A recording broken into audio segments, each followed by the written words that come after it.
CT-guided biopsy. A CT-guided biopsy is an interventional procedure which involves the insertion of a biopsy needle into the body in order to collect a tissue sample from the area of interest. A biopsy is performed to examine tissue for disease, infections, autoimmune disorders, and cancer. These procedures are usually done in an outpatient setting.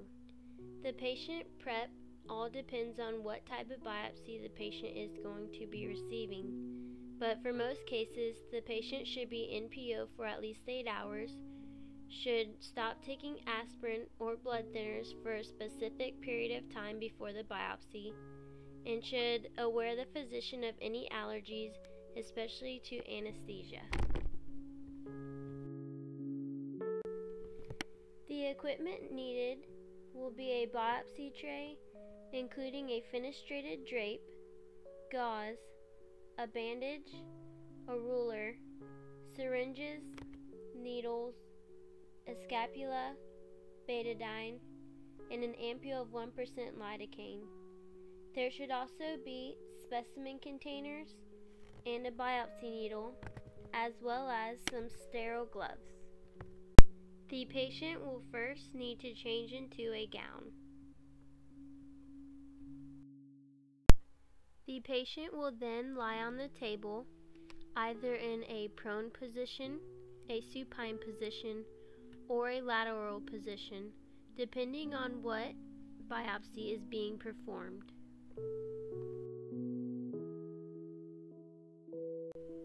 A limited CT scan will be performed in order to confirm the location of interest and for the radiologist to determine the safest approach.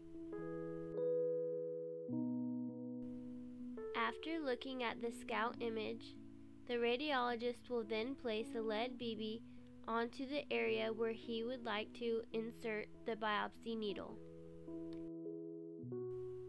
Another scan will be performed to confirm the location of the lead BB, so the radiologist can determine whether the area that has been selected is the correct area and the safest place to insert the biopsy needle. After the entry site has been confirmed, it is marked on the skin, and the skin surrounding the area will be cleaned with a betadine solution. A sterile fenestrated drape is then applied to the cleansed entry site.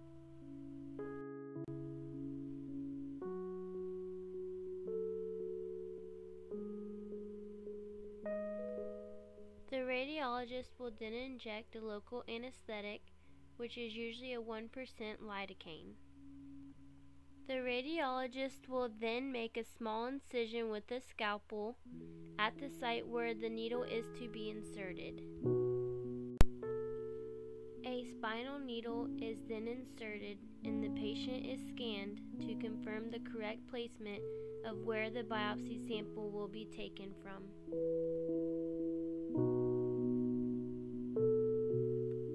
After the location has been confirmed, the automatic biopsy needle can then be inserted and the sample can be collected.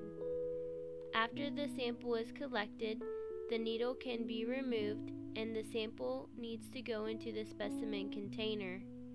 After the specimen is in the container, pressure must be held to the puncture site in order to keep it from bleeding. The specimen collected will then be sent to the laboratory to be tested. There are many different biopsies that can be done under CT. Not all of them have the same exact procedure, but many of them are similar. Here are some following different examples of CT biopsies.